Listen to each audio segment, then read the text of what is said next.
ये हमारे चल रहे हैं रीड की शिक्षण विधियाँ, चाहे सेकंड ग्रेड की शिक्षण विधियों का पार्ट है। वापस से आज से यहाँ पर आ चुके हैं हम। इससे पहले मैंने आपको कल जो पढ़ाया था, मैंने आपको, और परसों जो भी नवाचार था उसकी पूरी लिस्ट मैंने बना दी है। शैक्षिक नवाचार जो रीड में टॉपिक पढ़ता है।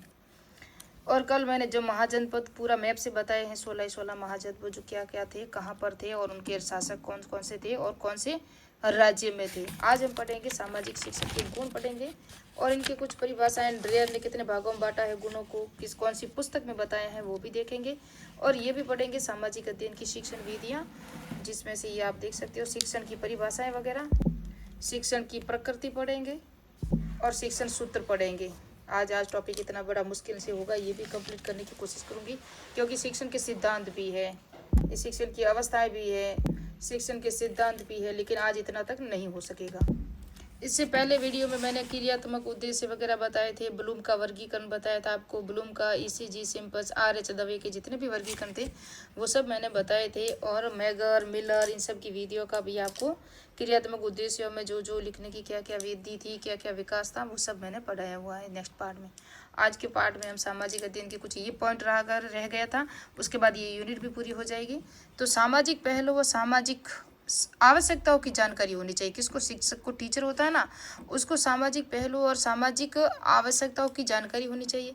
शिक्षक सदैव धर्मनिरपेक्ष, न्यायपूर्ण, व्यवहारवादी, सहिष्णु, प्रजातंत्र में विश्वास होने वाला होना चाहिए, यानी कि धर्मनिरपेक्ष, हर एक जाति को साथ में पढ़ाने वाला हो, चाहे हिंदू हो, चाहे मुस्लिम हो, सिख हो, ईसाई हो, सबको। न कि आप आपके देवता, हिंदू के देवता अलग है, न मुस्लिम देवता अलग है, वो वहाँ देवी देवताओं की बात वगैरह साइड में किए हुए, सिर्फ बच्चे का, बालक को केंद्र में रखे, उसके विकास के बारे में, उसके पाठ्यक्रम के बारे में, उसकी शिक्षा के बारे में ही जानकारी वगैरह दें और सबको समान समझे, न ऊंच नीच हो। यानी कि शिक्षक में मानव समाज के विभिन्न पहलू, इतिहास, राजनीतिक विज्ञान, अर्थशास्त्र, समाजशास्त्र, मनोविज्ञान, नरविज्ञान की जानकारी भी होनी चाहिए। कि एक टीचर को सारी जानकारी होगी ना, तभी तो बच्चों को इतिहास की, जो भूतपूर्व में क्या इतिहास था, वर्तमान में क्या है, जिस तरह से इतिहास को 3 भागों में बांटा गया है, प्राचीन इतिहास, मिडिवल इनकी मध्यकालीन इतिहास, आधुनिक इतिहास और विश्व इतिहास, उन सब की अगर जानकारी नहीं होगा तो हिस्ट्री टीचर कैसे पढ़ाएगा। पॉलिटी की जानकारी, जिस तरह से स्टेट पॉलिटी, यानी कि राज्य की जो राजनीतिक विज्ञान है, मुख्यमंत्री है, राज्यपाल है, जो विधानसभा है, विधान परिषद, ये होते हैं राज्य में। जिस तरह केंद्र में होते हैं, प्रधानमंत्री होता है, राष्ट्रपति होता है, राज्यसभा होती है, लोकसभा होती है। अगर उसकी जानकारी भी अगर आपके पास नहीं है तो आप बच्चे को क्या सिखाओगे? केंद्र स्टेट पॉलिटी क्या पढ़ाओगे और आपकी जो नेशनल पॉलिटी भी क्या पढ़ाओगे? उसके बाद अर्थशास्त्र, इकोनॉमी की, राष्ट्रीय आय, मानव विकास, आर्थिक सूचनाएं, मांग, मूल्य वगैरह, जो भी मुद्रास्फीति होती है ना, उन सब की जानकारी भी आपको होनी चाहिए। समाजशास्त्र में, समाजशास्त्र एक ऐसा विषय है जो समाज के इर्द गिर्द घूमता है, सामाजिक संबंधों का जाल है, मानव के सामाजिक व्यवहार का अध्ययन है, इस तरह से होगा। आगे हम पढ़ेंगे, इसके अंदर भी बहुत है, जाति है, प्रथा है ना, अर्जित परिस्थितियाँ हैं, काफ़ी टॉपिक बड़ा है। सामाजिक परिवर्तन भी इसके अंदर आते हैं, एड्स वगैरह जो भी हैं। आगे समाजशास्त्र अलग है जो सेकंड ग्रेड में आता है। मनोविज्ञान, साइकोलॉजी आती है, जिसके अंदर हमने पढ़ा वॉटसन का व्यवहारवाद सिद्धांत, स्किनर की जो सिद्धांत है, वाइगोत्स्की का सिद्धांत है ना। तो वो क्या है, साइकोलॉजी है ना, हरमन रोसा जो कुछ प्रशिक्षण परीक्षण विधियाँ है ना, तो वो आपको जानकारी वहाँ भी आपको होनी चाहिए। प्राचीन जो, जैसे कि साइकोलॉजी हम पढ़ा रहे हो, तो साइकोलॉजी में पहले जो है ना, मनोविज्ञान ने आत्मा को छोड़ा, फिर मन मस्तिष्क का विज्ञान हुआ है ना, फिर चेतना का विज्ञान हुआ, फिर क्या हुआ, फिर व्यवहार का विज्ञान है वर्तमान में। इस तरह से उसको पूरा डिटेल से, फिर प्रयोगशाला किसने बनाई थी, है ना, विलियम वुड की जो प्रयोगशाला वगैरह है, नरविज्ञान, इन सब की जानकारी यानी कि होनी चाहिए आपके पास। सर जॉन एडम्स, अध्यापक मानव जाति का निर्माता है। एडम्स ने कहा है कि अध्यापक होता है ना, टीचर, वो मानव जाति का निर्माता है। शिक्षा द्विमुखी प्रक्रिया, ये भी एडम्स ने कहा था। इसकी 2 धुरियाँ हैं, एक शिक्षक है, दूसरा शिक्षार्थी। और ये इनके शिक्षक और शिक्षार्थी के मध्य जो भी क्रिया है वही है शिक्षा। विशेषताएं, समय का पाबंद, ये भी होना चाहिए। समय सारणी के अनुसार शिक्षण को, अपनी यूनिट के अनुसार ही बच्चे को पढ़ाना चाहिए। बाल केंद्रित शिक्षण विधियों का प्रयोग करना चाहिए, जैसे कि परियोजनात्मक विधि है, मानव समस्या समाधान विधि है ना, मस्तिष्क उद्वेलन विधि है, समाजीकृत विधियाँ हैं। इन सब का प्रयोग करोगे आप, प्रयोगशाला का भी प्रयोग करोगे, तभी तो बच्चे को जानकारी प्राप्त होगी। छात्रों की व्यक्तिगत सामाजिक समस्याओं की समाधान हेतु पाठ्य सहगामी क्रियाएं, खेलकूद, SUPW कैंप वगैरह लगते हैं ना, मैंने पढ़ाया ना, ये तो सबको जानकारी। लेकिन ये थोड़ी सी देख ले, ड्रेयर के अनुसार जो अपनी पुस्तक दी थी, इन्होंने पुस्तक है एडम्स M. ड्रेयर ने अपनी पुस्तक the teacher in a democratic society में अध्यापक के गुणों को दो भागों में बांटा था। अध्यापक की प्रकृति जो जन्म और गुण पर है, अध्यापक के प्रशिक्षण जो भी जन्म गुण है, नैतिक चरित्र, वास्तविक उत्प्रेरण, अच्छा स्वास्थ्य, भाषा अभिव्यक्ति भी अच्छी होनी चाहिए। इसमें साधारण ज्ञान, किसी एक विषय विशिष्ट क्षेत्र का ज्ञान, व्यावसायिक दक्षता का विज्ञान, एक विशिष्ट यानी कि असिस्टेंट प्रोफेसर बन रहे हो तो आप हिस्ट्री में बन रहे हो, पॉलिटी में बन रहे हो, जो भी सब्जेक्ट है, साइकोलॉजी है, तो एक विषय का अच्छा ज्ञान होना चाहिए। जो माध्यमिक लेवल या उच्च माध्यमिक लेवल असिस्टेंट प्रोफेसर नहीं, कॉलेज लेवल तक है, वो पढ़ाने वाला टीचर होगा।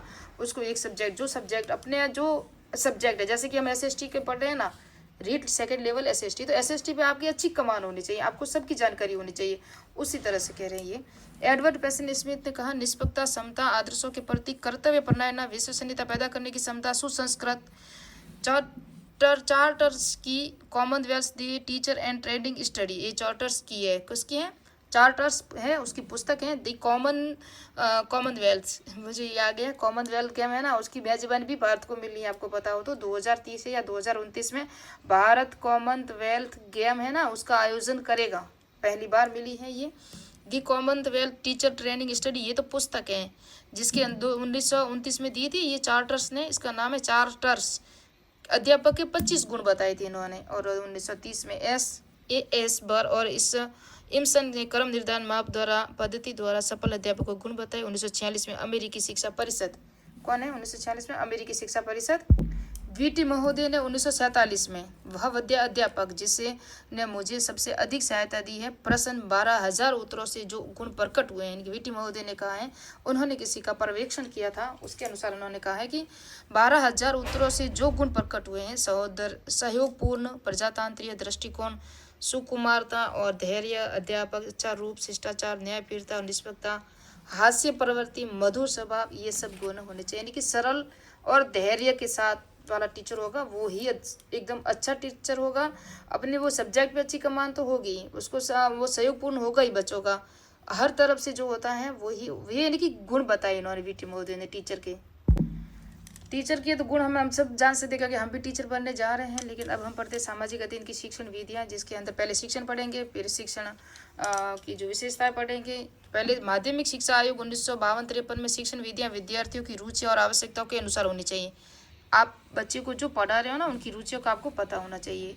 अर्थ क्या है इसका, शिक्षण का अर्थ है बालक को शिक्षक के द्वारा विभिन्न विषयों का ज्ञान प्रदान करवाना, ये है शिक्षण द्विमुखी प्रक्रिया, ये मैंने अभी बताया, एडम से दिया था। शिक्षण त्रिमुखी प्रक्रिया जॉन डीवीडी ने कहा था। साइकोलॉजी में मैंने जॉन डीवीडी को बड़ा डिटेल से वहाँ पर पढ़ाया हुआ है, साइकोलॉजी जो शिक्षा मनोविज्ञान है, क्योंकि वो भी रीट में भी है, सेकंड ग्रेड में भी है। और रायबर्न ने ना 3 प्रकार बताए, जॉन डीवीडी ने शिक्षार्थी बताए, 3 केंद्र बिंदु बताए, रायबर्न ने भी बताए, जॉन डीवीडी ने भी बताए।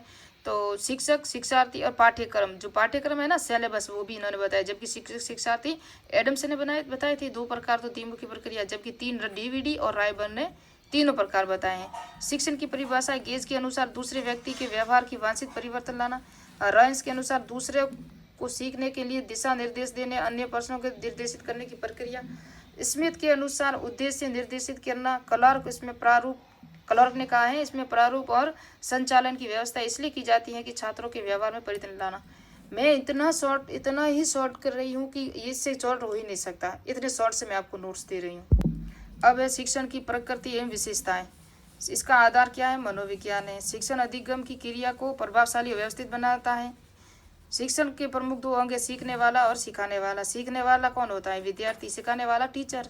शिक्षण कार्य प्रदान करता है, मार्गदर्शन में सहायक शिक्षण कार्य। शिक्षण कला व विज्ञान दोनों हैं और क्रियाशील बनाए। और शिक्षण में सांकेतिक, क्रियात्मक, शाब्दिक व्यवहार, ये सब मैंने आपको अभी थोड़ी देर पहले सब समझाया हुआ है। शिक्षण उद्देश्यों के आधार पर कितना है, 3 प्रकार का है, ज्ञानात्मक, भावात्मक, मनोगत्यात्मक, 3 प्रकार का है। शिक्षण स्तरों के आधार पर स्मृति स्तर, बोध स्तर, चिंतन स्तर, तीनों को भी डिटेल से वहाँ भी पढ़ाया था, है ना। बोध स्तर, चिंतन स्तर, स्मृति स्तर सबको बताया, और इसके जनक कौन थे, किस आधार पर इन्होंने बताए थे, और कितने चरण है, वो आप पिछले वीडियो नहीं देखा हो तो देख लेना। शासन प्रणाली के आधार पर एक तंत्रीय, लोकतंत्रीय, हस्तक्षेप रहित, स्वरूप के आधार पर वर्णनात्मक शिक्षण और निदानात्मक और उपचारात्मक 3 प्रकार बताए थे। शैक्षिक क्रियाओं के आधार पर प्रस्तुतिकरण, प्रदर्शन और कार्य करना, 3 प्रकार हैं यहाँ पर भी।